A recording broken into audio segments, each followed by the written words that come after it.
Today, we're here to tell you that Europe will continue to stand at your side for as long as it takes, with more financial support, more ammunition, more training for your troops, more air defenses, and more investment in Europe's and Ukraine's defense industries.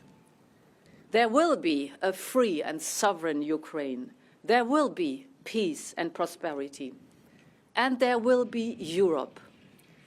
And the Battle of Hostomel Airport will no longer be remembered as the darkest hour of our history, but as the beginning of a new era for Ukraine and for all of Europe. Slava Ukraini.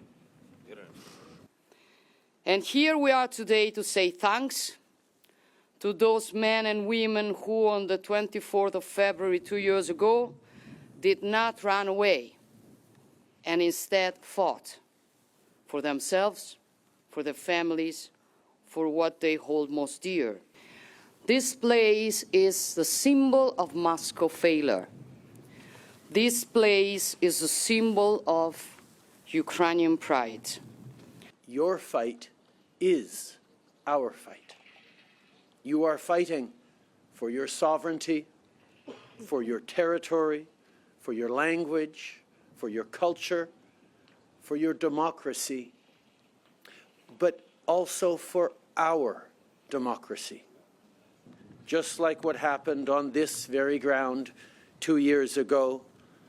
Do перемоги. Slava Ukraini. 2 years ago, Russia attempted to take Kyiv and to replace President Zelensky's democratically elected government with a puppet regime.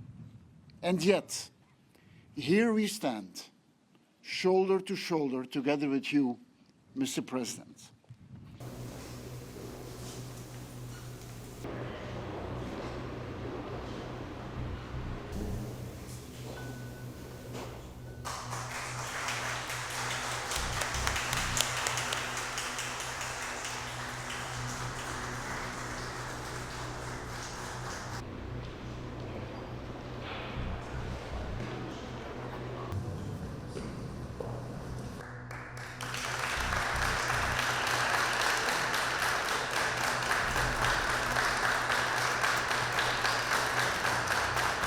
Continuiamo a sostenere l'Ucraina in quello che, come sapete, io ho sempre ritenuto il giusto diritto del suo popolo a difendersi. Questo presuppone necessariamente anche il sostegno militare, perché confondere la tanto sbandierata parola pace con la resa, come fanno alcuni strumentalmente, è un approccio ipocrita che noi non condivideremo mai. L'accordo che noi abbiamo firmato oggi è il più completo e importante impegno che l'Italia abbia preso con un Paese non membro della NATO. In secondo luogo vorrei ricordare la ragione per la quale è importante firmare per tutti noi questi accordi di sicurezza, e cioè io ritengo che gli accordi di sicurezza siano la migliore precondizione possibile per qualsiasi soluzione e per qualsiasi pace giusta e duratura. So today, Canada and Ukraine have completed negotiations and have signed a historic new bilateral security cooperation agreement. As part of our agreement, we're committing over $3 billion of critical military and financial support to Ukraine in 2024.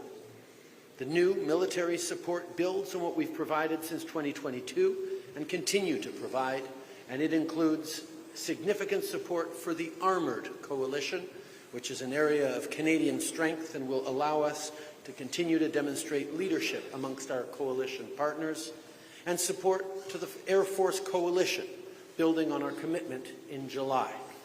Putin pretends to be powerful, but truly strong leaders don't assassinate their opponents. Truly strong leaders don't use police and military to oppress people's voices. Ukrainians already won their freedom. They freed themselves from the shackles of Soviet oppression in 1991. They fought back against Putin's attempt to control their country in the Maidan revolution a decade ago.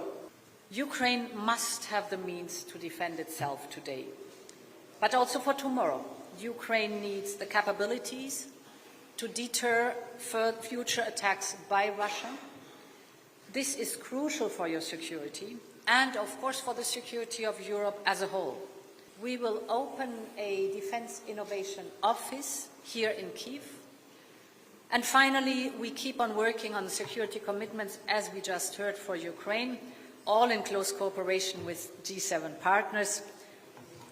Of course, the best security guarantee will be the membership in the European Union. А якщо відверто, таких потужних угод у України до цього не було. Дуже важливо те, що сказала зараз Джорджа, що важливо, щоб документи, які підписуються між державами, незалежно від того, що там обіцяно, в якому об'ємі, щоб це все виконувалось. Я вважаю, з цієї точки зору це конкретні документи.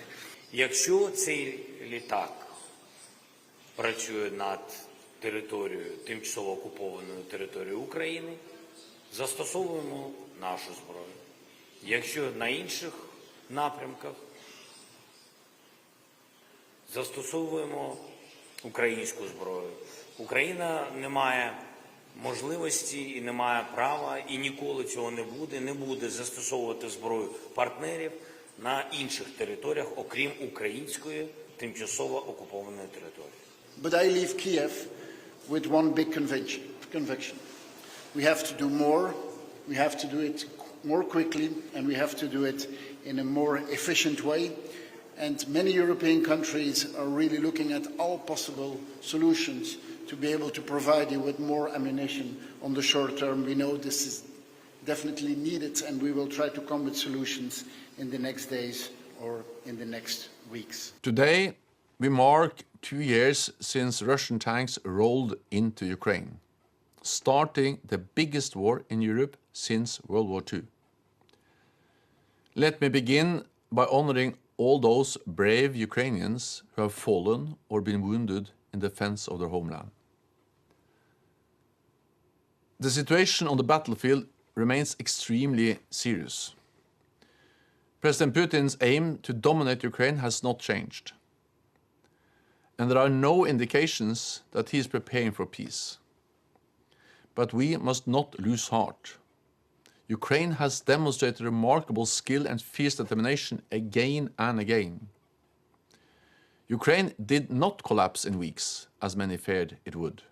You have recaptured half of the territory seized by Russia, pushed Russian back from large part of the Black Sea, and inflicted heavy losses on the Russian forces.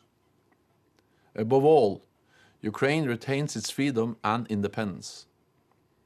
This has been made possible by your courage and resolve, enabled by major military and economic support from NATO allies.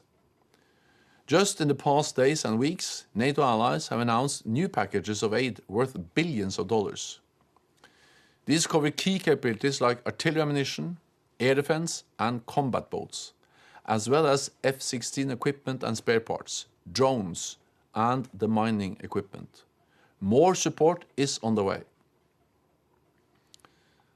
President Putin started this war because he wanted to close NATO's door and deny Ukraine the right to choose its own path.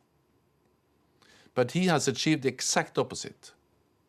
Ukraine is now closer to NATO than ever before. We are helping to make your forces more and more interoperable with allies. We will open a new joint analysis, training and education center in Poland together. And we are deepening our political ties through the NATO-Ukraine Council, where we consult and make decisions together. Ukraine will join NATO. It is not a question of if, but of when. As we prepare you for that day, NATO will continue to stand with Ukraine for your security and for ours.